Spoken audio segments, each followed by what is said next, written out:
Ok, bien, buenas tardes. Retomamos transmisiones y volvemos a nuestra segunda parte de nuestro seminario clínico de hoy.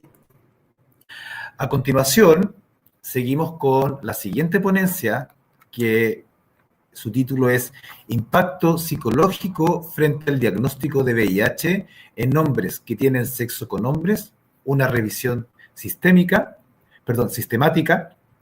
Quien realiza la ponencia es el magíster psicólogo Cristian Ortega Bustos, psicólogo de la Universidad de Concepción, magíster en docencia universitaria de la Universidad del Desarrollo, postítulo en psicoterapia focal psicoanalítica de la Corporación Salvador, Universidad de Chile, director de la Escuela de Psicología de la Universidad UNIAC y psicólogo clínico en consulta particular. Hola, Cristian. Hola, Cristian, ¿cómo estás? Muy bien, ¿y tú? Muy bien, gracias. Bienvenido, Cristian. Muchas gracias por tu disponibilidad. Veo que estás súper equipado, entonces, sin más rodeos, te entrego la palabra, te invito a compartir. No. Cristian, se escucha ruido. ¿Se escucha ruido? Sí. Ya, déjame cambiarme de lugar entonces como para poder estar más sin ese ruido. Dame un segundo. Ya, perfecto. Te doy un segundo, adelante. Bien, mientras tú te cambias de lugar, yo voy a reencuadrar un poquito. Lo que vamos a hacer a continuación es que vamos a tener la ponencia de Cristian. Luego de esa ponencia viene la ponencia del psicólogo Rojas, que también es sobre temáticas de VIH y psicoterapia. Y al final de ambas ponencias, ya que ambas se relacionan dentro de su temática, vamos a dar espacio para el plenario de preguntas. ¿Ok? Entonces, igual como lo hicimos ahora, las preguntas que vayan surgiendo pueden ir anotándolas en el chat, de manera que irlas recogiendo y para desarrollarlas y presentarlas en el plenario. Entonces, voy a esperar a que Cristian se reconecte y podamos dar curso a su ponencia. Espero que se hayan hecho un tecito, algo rico para esta tarde, que encuentren un lugar cómodo para estar y atender a la ponencia que viene a continuación. Ya, Cristian, acá estoy. Espero que se haya pasado el ruido. Sí, perfecto. Pero fíjate que tengo problemas con la presentación porque no me aparece en la aplicación de Windows. Entonces, voy a sacar esto, voy a abrirlo de nuevo y espero que ahora sí funcione. De todas maneras, ustedes tienen mi presentación. Ahí sí, ahí apareció. Perfecto. Ahí apareció. Ahí apareció. ¿Puedes activar tu cámara? Bueno, voy a activar mi cámara. Si es que hay problema de conexión, te pido también como... Yo te aviso. Avisarme. Sí. ¿Ya? A ver si... Dejaste de compartir la presentación. ¿Deberías compartir ahora? Ahí debería aparecer. Está la presentación. ¿Puedes activar tu cámara ahora? Y ahí. Y exacto, ahí se ve tu presentación y tú, y puedes ahora poner como proyectar la presentación. Exacto, perfecto. Estamos perfecto. Y Bien. te entrego la palabra. Adelante, Cristian, te escuchamos. Bueno, primero que todo, te agradezco, Cristian, a ti y al Centro Árbol por invitarme a esta presentación. Tal como decías tú, el nombre es Impacto psicológico en hombres que tienen sexo con hombres frente al reciente diagnóstico de VIH. Esta es una revisión sistemática que es una estrategia metodológica para conocer de un tema no explorado, no suficientemente investigado, y esta investigación la hice en el contexto de un diplomado en la Universidad Diego Portales de investigación en psicoterapia para profesionales de la salud mental. les quiero comentar que he dividido esta presentación en tres partes. La primera es la presentación respecto a la investigación propiamente tal. La segunda es una revisión, una mini revisión de algunos conceptos importantes que ya lo dijo la colega anterior, referidos básicamente a discriminación, estigma, que van a aparecer en esta presentación. Y en tercer lugar, unas pequeñas orientaciones y sugerencias respecto a cómo trabajar con pacientes VIH recientemente diagnosticados. Bien, ya, voy a poner mi cronómetro para no pasarme el tiempo. De todas maneras, si es que me paso, Cristian, por favor, regúlame tú. Bien, en primer lugar, este es un tema muy sensible. La verdad es que cuando uno hace investigación a veces podemos caer en un riesgo que es centrarnos en datos, en números, y dejamos de humanizar lo que estamos investigando, sobre todo en psicología. Este es un periódico, la portada del periódico La Tercera, que se tituló en el año 84 y da cuenta de el fallecimiento en el hospital de la Universidad Católica del primer paciente de SIDA, ¿ya? Que se tituló Murió paciente del cáncer gay chileno. ¿Ya? Sería impensado hoy día en realidad poder ver un título de estas características, dado el avance también que ha tenido todo lo que tiene que ver con derechos humanos y visibilización del mundo de VIH. Pero en paralelo, el año 2016, The Clinic señala y hace un reportaje a Salvador Plaza, que era la pareja de Edmundo Rodríguez, que fue este paciente que falleció. Y para entrar en esto me gustaría leerles básicamente un extracto que saqué de esta entrevista, y dice así: la situación de salud de Edmundo Rodríguez fue públicamente conocida por primera vez a principios de julio del año 84, mientras en una antigua casona de Ñuñoa, Salvador Plaza, pareja de Edmundo Rodríguez, lloraba la pérdida de su compañero de vida. Salvador respiró profundo, recordó las risas y besos compartidos, miró los titulares, leyó las palabras sodomita, homosexual y muerto de SIDA, pero ninguna de ellas hacía sentido con la inolvidable historia de amor que habían construido con Edmundo. Esto es como para poder, insisto, sensibilizar, porque ahora voy a entrar a dar números, datos, pero lo que a mí me mueve en investigar este tema tiene que ver justamente con esto. Vamos a partir con un resumen temático y el problema de investigación. En términos de VIH, ONU-SIDA este año informa en su página web, ¿cierto?, que hay aproximadamente 37.9 millones de personas en el mundo que viven con VIH-Sida. Aun cuando en Latinoamérica ha experimentado un declive en la incidencia del VIH, el número de nuevas personas que adquirieron el virus en la región subió un 7% entre el 2010 y el 2018, ya, lo que es importante de considerar. Y además, la mitad de los países de la región vieron aumentar su incidencia entre el 2010 y el 2018, o sea, no se distribuyó de la misma manera por países. Y el gráfico que les voy a presentar a continuación muestra de qué manera los países han evolucionado en el cambio del porcentaje de nuevos infectados por VIH por país en Latinoamérica entre el año 2010 y el año 2018.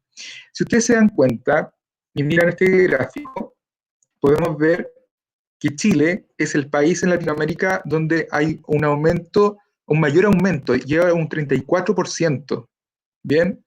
Comparado, por ejemplo, con países como en el extremo izquierdo, El Salvador, que tiene una disminución de un 48%. Entonces, lo que cabría pensar acá es, ¿qué estamos haciendo en Chile para tener este 34% de aumento en la incidencia? ¿Qué está haciendo El Salvador, por ejemplo? ¿O qué no estamos haciendo en Chile, en realidad? Pensando que, por ejemplo, El Salvador es un país que tiene un ingreso per cápita muy inferior al ingreso que tenemos en Chile, ¿ya? Y de hecho, si uno compara los PIB, son diametralmente opuestos, ¿ya? Nosotros tenemos un mejor PIB que El Salvador. Nicaragua también llama mucho la atención, y Brasil también llama mucho la atención. Uno en el imaginario piensa que Brasil aumenta las tasas de SIDA por la cultura, por factores sociales, pero la verdad es que, claro, ha aumentado, pero la verdad es que lo que estamos viendo acá en Chile es impactante. Bien, en el año 2018, un 40% de las nuevas personas diagnosticadas con VIH registradas en Latinoamérica fueron hombres que tienen relaciones sexuales con hombres. Por lo tanto, la distribución también de las personas que tienen mayor probabilidad de infectarse con VIH son hombres que tienen sexo con hombres. Y estoy hablando de esta conducta, ¿ya? Y esto es súper importante de poder distinguir. Yo no estoy hablando de gay, no estoy hablando de homosexuales, bisexuales, transexuales. Estoy hablando de hombres que tienen sexo con hombres porque me centro sobre la conducta y no en la identidad. ¿Por qué, dirán ustedes?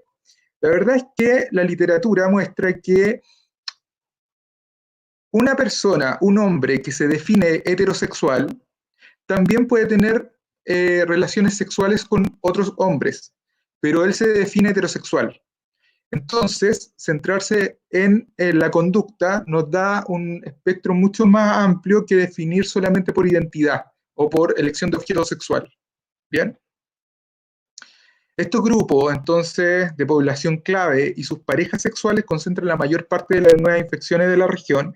Y aquí tengo un gráfico también de ONU-SIDA, ¿cierto?, que es la distribución de las nuevas infecciones por VIH entre los 15 y 49 años, ¿ya?, en Latinoamérica durante el 18, y podemos ver que el 40% son hombres gay y otros hombres que tienen sexo con hombres.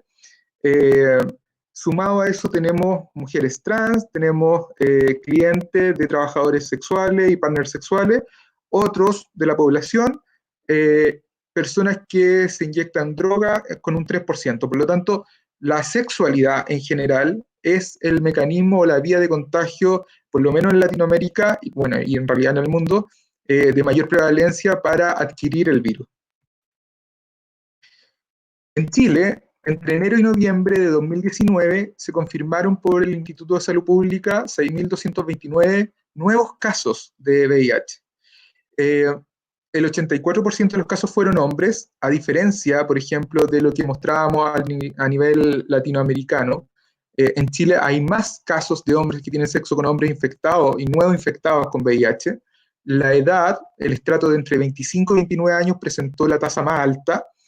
Insisto que la principal vía de transmisión es la sexual, lo que no es diferente en realidad con lo que se muestra en otros lugares del mundo.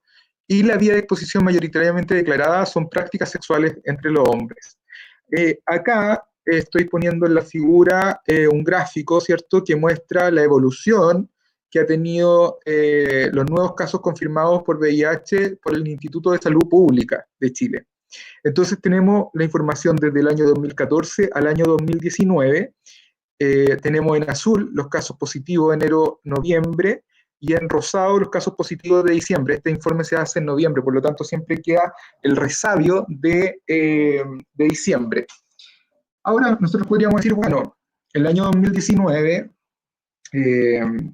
vemos un leve descenso, ¿cierto?, comparado con el año 2018, pero no nos olvidemos que el año 19 estuvo marcado también en octubre y noviembre por el estallido social y las situaciones sociales, lo que nos puede hacer pensar que hubo menor cantidad de personas que se tomaron el examen de VIH, por ejemplo, y por lo tanto la cifra es menor y se explica por un factor social. Puede ser una idea, pero no necesariamente así, no lo sabemos. Y no tengo la información de los nuevos diagnósticos de diciembre, todavía el ISP no lo ha entregado, el Ministerio de Salud no lo ha entregado, yo por lo menos no lo he encontrado. En términos de salud mental, diversas investigaciones indican que adquirir VIH es un factor de riesgo para el desarrollo de trastornos mentales, ¿ya? Y esto hay que entenderlo muy bien. Yo no estoy diciendo, y las investigaciones en general no dicen que tener o adquirir VIH genere trastornos mentales. No es una relación causa-efecto, pero sí es un factor de riesgo entendido como que puede haber una mayor posibilidad de desarrollar trastornos mentales, ¿ya? las personas recientemente diagnosticadas con VIH se enfrentan a importantes cambios psicosociales que pueden afectar tanto el ajuste psicológico como los comportamientos relacionados con la salud, como el inicio de la terapia antirretroviral, ¿ya? Y aquí es un tremendo tema, porque lo que hemos visto es que a mayor sintomatología clínica en términos depresivos o de trastorno ansioso, hay una menor posibilidad de iniciar el tratamiento antirretroviral. Por lo tanto, si aumenta la sintomatología, disminuye la adherencia al tratamiento. Y eso es tremendamente interesante e importante, y donde los psicólogos tenemos un trabajo tremendo que podemos realizar. Un estudio norteamericano informa que hombres que tienen sexo con hombres, la abreviatura es MSM, que significa Men Who Have Sex with Men, tuvieron pensamiento suicida en las 2 semanas siguientes al diagnóstico de VIH, lo que nos hace pensar que, por lo menos en un grupo de personas, recibir el diagnóstico de VIH puede ser un evento altamente estresante que lleva incluso a poder pensar respecto a una conducta suicida. Cher, el año 2016, señala en un estudio que los hombres que tienen sexo con hombres siguen siendo estigmatizados y discriminados en Chile, a propósito de un estudio que se realizó en el norte, creo que Arica, donde hace un estudio cualitativo y llega a información de este tipo. Además, que los mitos que se han creado alrededor del VIH se constituyen en una barrera de acceso a los servicios de salud. No estoy hablando solamente de salud mental, estoy hablando de salud física también, hecho que configura un retraso en el tratamiento oportuno en el abordaje del virus. Y por último, existe una escasez de estudios en la literatura que investiguen los problemas de salud mental entre los hombres que tienen sexo con hombres recientemente diagnosticados con VIH, ¿ya? Por lo tanto, lo que yo intenté hacer es dar respuesta a mi pregunta de investigación. Y mi pregunta de investigación es: ¿cuál es el impacto psicológico en hombres que tienen sexo con hombres frente al reciente diagnóstico de VIH? Bien, con todos estos antecedentes, tanto de VIH como de salud mental y VIH, yo determino esta pregunta y realizo entonces una revisión sistemática que es una estrategia metodológica diferente a una revisión bibliográfica, ¿ya? Aquí hay una revisión que es metódica, organizada, sistemática, rigurosa respecto a la información que yo voy a recuperar científica, ¿ya? Yo lo que hago acá es una investigación no primaria, sino secundaria, en el sentido de que yo voy a revisar papers que hablen del tema, y esos papers los voy a someter a análisis, ¿ya? Entonces, lo que yo hice en primer lugar fue buscar papers en 6 bases de datos de acuerdo a 3 categorías que predefiní. La primera es una categoría de temporalidad, definí temporalidad y busqué solamente paper en inglés, ¿ya? Y busqué con palabras solamente en inglés porque en español la verdad es que no encontré nada. Y eso ya es un buen dato respecto a los resultados. En términos de temporalidad, mis palabras fueron newly HIV diagnosis, newly HIV diagnosed, newly HIV infected y todo lo que sigue. La segunda es la muestra, o sea, sobre quién yo estoy investigando, y entonces mis palabras claves fueron men who have sex with men, gay, homosexual o MSM, que es la abreviación. En tercer lugar, busqué como constructo, ¿cierto? Psychological effect, psychological effects, psychological impact, depression, anxiety, mental health, stigma, stress, well-being o well-being. Bien. Entonces, luego de hacer esa búsqueda, pasó lo siguiente. Encontré 945 papers. Están divididos por el tipo de buscador que usé, ¿cierto? Ahí ustedes lo pueden ver en el primer recuadro azul: Web of Science, Scopus, PubMed, Medline, ProQuest, Psychology and Behavior Science Collection, de los cuales eliminé 25 debido a que estaban duplicados, por lo tanto los títulos a revisar fueron 920.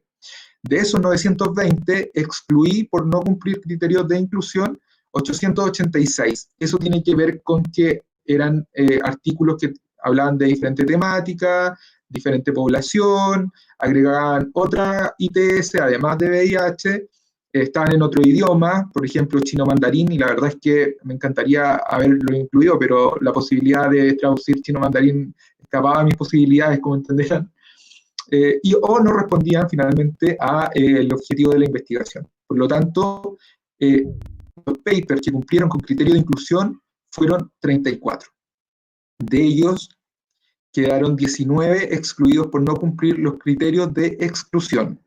Entonces, esos 19 papers tenían que ver con estudios de prevalencia, intervenciones clínicas, diagnóstico posterior a 2 años, validación de cuestionarios, diferente población y transmisión de VIH por vía no sexual. Por lo tanto, finalmente analicé 15 papers, que son los que ustedes están viendo ahí en el número, ¿no? Yo no tengo la posibilidad, justo me tapa una celda, pero debería decir 15. Ya, como resumen de los resultados, todos los estudios fueron publicados entre el 2015 y el 2019, por lo tanto podríamos decir que es razonable la cantidad, la temporalidad, ¿cierto?, del análisis que hice y de que estábamos hablando de investigaciones de punta, en el sentido de que estaban publicados en buscadores científicos altamente especializados. Los países de la muestra de los papers provienen de China, que fueron 9 papers, de Estados Unidos 2, Canadá 2, Australia 1 y 1 peruano, que me llamó mucho la atención porque fue el único latinoamericano que quedó en mi publicación. Había otro brasileño, pero quedó como excluido por los criterios de exclusión. Respecto a los tipos de estudio, fueron 10 cuantitativos, 4 cualitativos y 1 mixto. La muestra de participantes va desde los 13 a los 712, lógicamente que los 13 y los de menor número de muestra son estudios cualitativos y los de más de 100 son estudios cuantitativos. Todos los participantes tenían sobre 18 años de edad, incluyen entonces gays, bisexuales y otros hombres que tienen sexo con hombres. Todos los estudios fueron aprobados por comité de ética y el tiempo postdiagnóstico varió entre 2 días a 2 años. Ya hay solamente 2 estudios que no especificaron que se entendía, 2 estudios, perdón, que no especificaban la temporalidad, pero se entiende que fue en una etapa temprana de diagnóstico. Y con eso, yo les voy a presentar ahora finalmente mis resultados, que es un esquema descriptivo relacional de los principales resultados obtenidos. Espero que no se mareen con esto. Voy a tratar de ser lo más pedagógico para poder, para que lo entiendan de la mejor manera posible. Si ustedes se dan cuenta, cada categoría tiene números, ¿ya? Esos son los números de los papers que analicé. Entonces van a encontrar números del 1 al 15. Entonces, como resumen de mis resultados, lo que encontré como impacto psicológico frente al reciente diagnóstico de VIH está explicado por 2 pilares. El primer pilar son las condiciones psicológicas, como el nivel de estrés que se generó, las condiciones psicológicas anteriores al diagnóstico, es decir, no necesariamente alguien que estoy evaluando que está deprimido o que está con un trastorno ansioso, ha sido provocado por el diagnóstico, puede haber estado deprimido o con un trastorno ansioso antes, ¿ya? Otras condiciones psicológicas son la estrategia de afrontamiento, como por ejemplo la divulgación del estatus de VIH, los cambios en la dieta, los cambios en el estilo de vida y la práctica de ejercicio, ¿bien? Otra condición psicológica que relevan los estudios es la resiliencia, la percepción de enfermedad, la autoeficacia y un tema muy interesante que tiene que ver con el estigma internalizado, ¿ya? Ese es el primer pilar. Y el segundo pilar son los determinantes sociales, que yo les denomino determinantes sociales en salud en general, porque tienen que ver con el nivel educacional, con la etnia, con el nivel socioeconómico. Entonces lo que encontramos es que es diferente adquirir el VIH cuando yo tengo un nivel educacional alto, medio, bajo, cuando yo tengo un nivel socioeconómico alto, medio, bajo, o cuando pertenezco a una etnia. De hecho, en Estados Unidos, los hombres negros o hombres de color, la verdad es que tienen mayor probabilidad de contagiarse que los hombres blancos, incluso los latinos. Por lo tanto, la etnia o los grupos culturales son sensibles, pareciera ser, a el diagnóstico. ¿Por qué? Porque pocos ocupaban condón, ¿ya? Entonces, esto va a afectar la salud mental y se van a generar entonces diferentes desarrollos. Puede haber, voy a partir por acá, el desarrollo de trastornos psicológicos, tales como depresión, que es lo más reportado por las investigaciones, trastorno de estrés postraumático, trastorno adaptativo, trastorno ansioso, abuso de sustancia, ideación y conducta suicida, que es un poco lo que yo esperaba encontrar. Pero me llamó la atención que encontré también otros desarrollos, como por ejemplo el crecimiento postraumático. Y el crecimiento postraumático tiene que ver con que un evento adverso en la vida es capaz de generar cambios positivos para el ser humano, ¿ya? Es un concepto y un constructo bien interesante que ustedes pueden buscarlo más adelante y me interesaría seguir profundizando ahí. Pero voy a seguir entonces con el desarrollo de temores y confusiones, ¿cierto?, que se generan y que afectan la salud mental. Y estos temores y confusiones impactan sobre las barreras para acceder a servicios de salud, impacta sobre el apoyo social percibido como familiar, como de la pareja sexual o parejas sexuales, como de los amigos y como de los pares. Impacta sobre la salud física, por ejemplo, en los temores respecto a la reacción a los medicamentos antirretrovirales, a los síntomas físicos que se pueden sentir y a la posibilidad de ser infectado por coinfecciones, ¿cierto?, con otras enfermedades oportunistas dado el estado, ¿ya? También impacta estos temores respecto al conocimiento que se tenga en VIH. Parece que a mayor conocimiento que se tenga del VIH, menor duda y menor temor y menor confusión, ¿ya? Esto impacta también sobre la continuidad, perdón, ahí sí, sobre la continuidad de la vida sexual, ¿ya?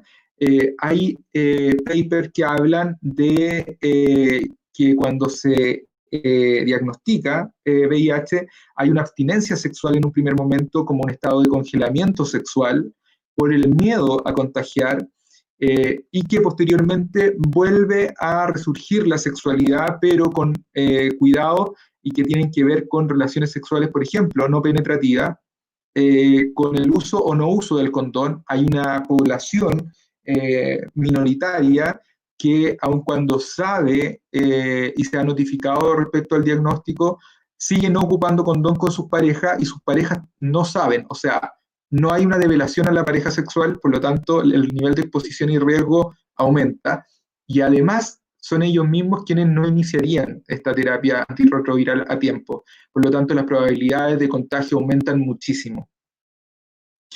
Además, estos temores y confusión impactan en algo de ser indetectable. Ustedes saben que con el inicio de la terapia antirretroviral existe la posibilidad de ser indetectable y pareciera ser que este análisis es descriptivo, lo que voy a decir ya es comprensivo.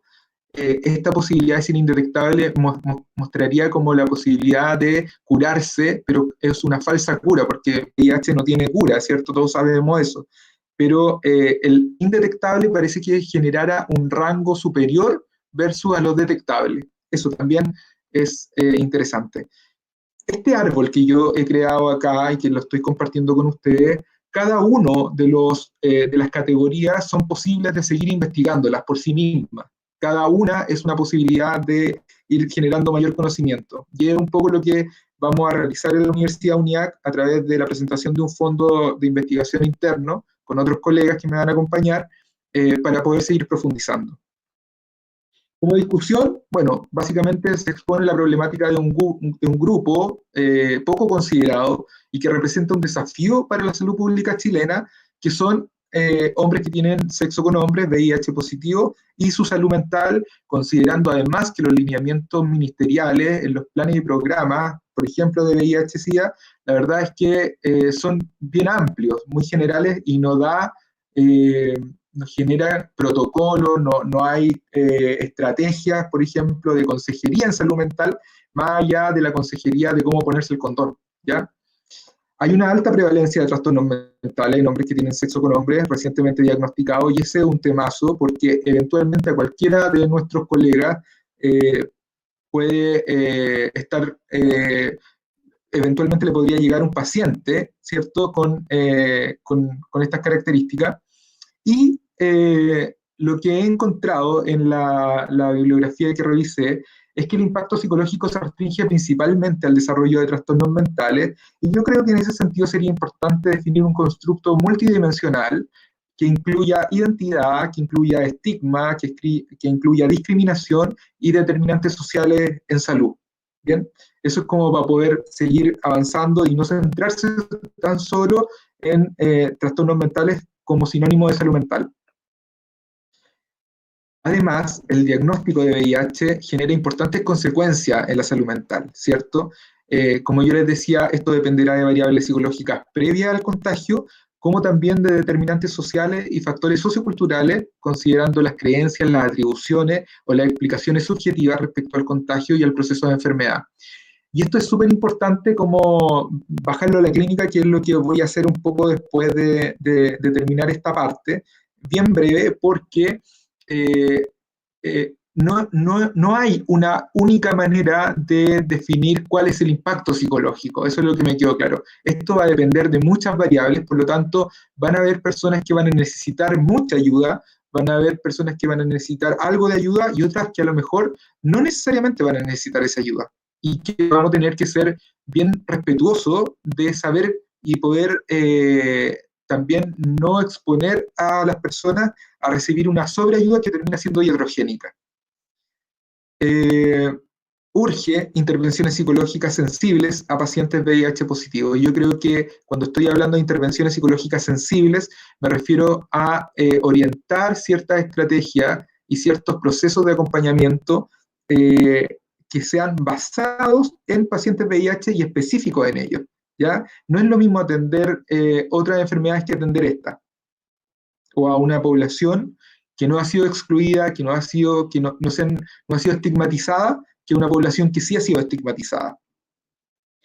Respecto a la intervención en salud mental, como parte del cuidado del VIH, estos autores, que son Green y Smith, indican que este aspecto ha sido incorporado desde hace años ya en países que tienen altos ingresos, pero no ha sido considerado en países de medio y bajo ingresos. Por lo tanto, esto es interesante también de pensar en las políticas públicas chilenas, en el sistema de salud. Hoy día está sensible el tema, no me quiero meter en eso, pero hay algo que ha pasado durante este tiempo que ha generado un aumento de contagio y que no estamos ayudando psicológicamente a estos pacientes que son importantes de ayudar.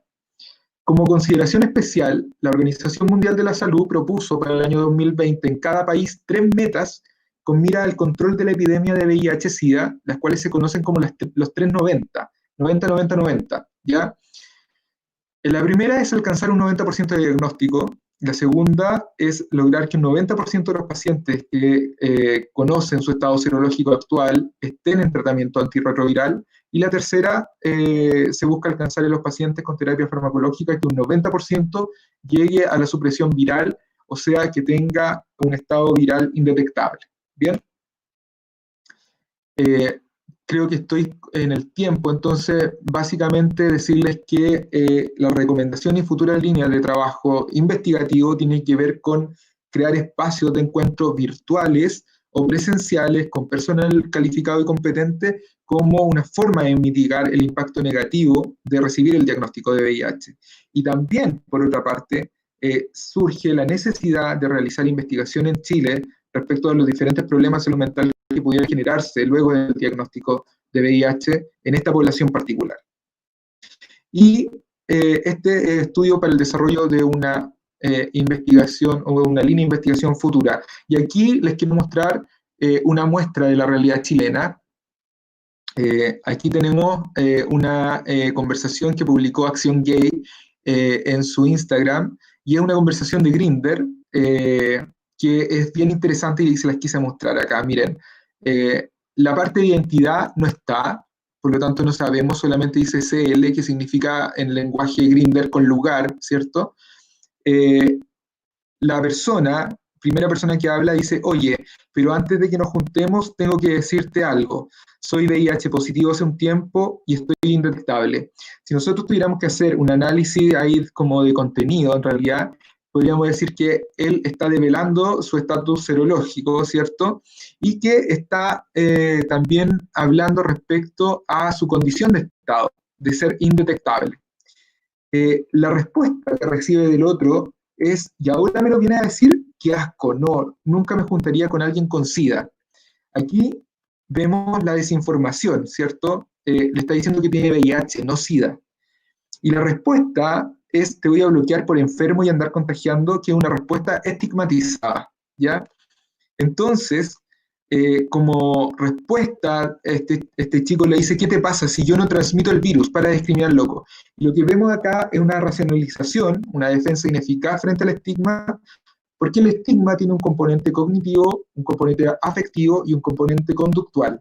Por lo tanto, la forma de transmitir información no es válida para disminuir el estigma, y eso es algo que además la publicidad y los medios deberían conocer para generar campañas que realmente impacten sobre el estigma del VIH.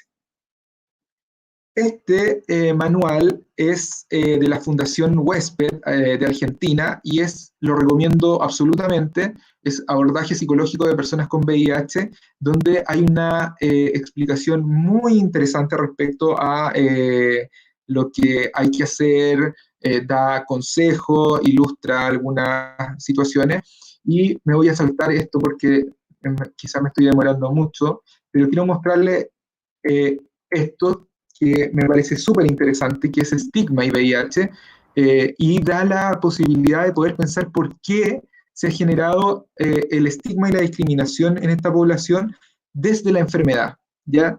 Entonces, nosotros vamos a decir que cualquier enfermedad cuya causa resulte oscura o para los cuales el tratamiento resulte ineficaz o difícil de sostener, tiende a inundarse de significado moralista. En este caso, el estigma ha estado vinculado en la historia de la humanidad con enfermedades que provocan reacciones emocionales intensas por su relación con, primero, el deterioro físico, como por ejemplo la poliomielitis y la lepra; en segundo lugar, la muerte, como por ejemplo el cólera; y la sexualidad, como por ejemplo la sífilis. Si nosotros juntamos este triángulo con el deterioro físico, la muerte y la sexualidad, vemos que en el caso del VIH, estos tres componentes se asocian con un solo virus. Esa es una forma de entender por qué el VIH ha sido tan estigmatizado, ¿ya? Desde que se descubrió. Esto es un poco lo mismo que les decía. Y solamente me quedan dos PPT. El primero tiene que ver con la preparación para la atención y acompañamiento. Y aquí es necesario contar con información básica sobre VIH y su tratamiento. Yo sé que muchos de ustedes me van a decir, pero si todos sabemos la diferencia entre VIH y SIDA, y la verdad es que no hay que asumir que todos lo sabemos, ¿ya? Y si hay algo que no sabemos, bueno, podemos buscar información y si es necesario preguntar e indagar, hacerlo, ¿ya? Sobre todo si ustedes van a recibir un paciente con VIH-SIDA. Tienen que saber la diferencia entre VIH y SIDA, tienen que saber cuáles son las pruebas para el diagnóstico de VIH, tienen que saber los mecanismos de transmisión. Por ejemplo, yo les pregunto a ustedes, ¿el sexo oral es hoy día un facilitador en la transmisión de VIH? O sea, ¿el VIH se puede transmitir por el sexo oral? Se lo dejo en la pregunta. Tienen que saber, por ejemplo, qué es el periodo de ventana, qué es la carga viral, qué es la terapia antirretroviral, cuáles son sus efectos, por ejemplo, cuáles son los medicamentos, porque también esto varía, qué significa ser indetectable, conocer sobre la adherencia al tratamiento, y un elemento que agregué hace muy poco, que es lo de sujeto preventivo. Si pueden buscarlo, esto está en la Fundación Sabia, con quien estamos haciendo un trabajo en conjunto, vamos a iniciar un trabajo en conjunto, que me pareció súper interesante. No voy a poder abordarlo por el tiempo, pero los invito a revisar la página de Fundación Sabia con la idea de sujeto preventivo. Y la propuesta de abordaje psicológico, básicamente, esto es lo último que quiero compartir, tiene que ver con considerar el momento del diagnóstico en la vida del paciente, en qué momento del ciclo vital está el paciente. ¿Es un diagnóstico esperado o es un diagnóstico inesperado? En el sentido de, yo sé que me he expuesto a situaciones de riesgo, o es inesperado y me he enterado que tengo VIH debido a una enfermedad oportunista. ¿Ya? Es diferente. El momento en el curso de la adquisición del virus. ¿Este paciente está en una fase inicial, intermedia? ¿En qué fase está? Este impacto emocional del diagnóstico, ¿cómo vivencia el paciente el diagnóstico? ¿Cuáles son los miedos, las angustias, las dudas, las confusiones? Y frente a este punto es muy importante que ustedes sepan lo anterior, a lo que me refería con conocer respecto al tema. La presencia de síntomas, depresión, ansiedad, ideación suicida, alteraciones del apetito, sueño, por ejemplo, o en realidad en este caso es cómo evaluamos la presencia de crecimiento postraumático y si es posible echar mano a este constructo para mejorar el bienestar psicológico de estas personas. Último, evaluar las creencias previas del paciente respecto al VIH, y aquí estoy hablando tanto de las creencias, prejuicios, estigma o autoestigma y autodiscriminación. Recordemos que las personas con VIH no necesariamente van a funcionar de manera diferente a una persona que no tiene VIH, que hay homofobia internalizada, que hay autodiscriminación, y por lo tanto es importante considerarlo. ¿Cuáles son los recursos individuales que fomentan la resiliencia a propósito del crecimiento postraumático? ¿Qué redes de apoyo cuentan estos pacientes? Si la develación de la adquisición de VIH es selectiva o general. Selectiva me refiero a contar solamente un grupo de personas cercanas, o general, donde el paciente les cuenta todo, y respetar también esa decisión, pensar en esa decisión. Y el tipo de acompañamiento psicológico necesario. Este paciente necesita consejería, necesita orientación, o necesita una psicoterapia de apoyo más profunda, o necesita tratamiento farmacológico también con un psiquiatra por la sintomatología, o lo pervasivo de la sintomatología, entre otras. Espero no haberme pasado mucho tiempo, me tuve que cambiar de lugar, entonces no tengo el cronómetro acá, así que eso, muchas gracias a todos. Tengo mi contacto ahí, mi mail, por cualquier duda o cualquier pregunta que les pueda surgir. Feliz de poder responderlo. Y Cristian, adelante, estudios. Gracias, Cristian. Sumamente interesante tu investigación. Estaba súper atento escuchando. Y necesito que dejes de compartir pantalla, por favor. Ya. Y si pudieras recordar tuve una pregunta, hay una pregunta bien puntual, que es el nombre de un texto que mostraste, el de la Fundación Huésped. Solo Sí, se llama Abordaje psicológico de personas con VIH. Te lo digo al tiro. Psicológico de personas con VIH. Abordaje psicológico de personas con VIH de la Fundación Huésped. Lo pueden descargar. Sí, lo pueden descargar, es gratuito, y estamos viendo si podemos hacer una pasantía allá en esa fundación para conocer un poco más del tema. Sería sumamente interesante. Como lo comenté al principio, en esta segunda etapa del seminario, voy a dar a continuación pase a la siguiente ponencia que, digamos, aborda lo que es el abordaje psicoterapéutico con personas, digamos, con VIH, y para luego al final pueden ir juntando las preguntas para que hagamos un plenario y desarrollar las preguntas que surjan. Así podemos ir integrando las dos ponencias. Muchas gracias, Cristian.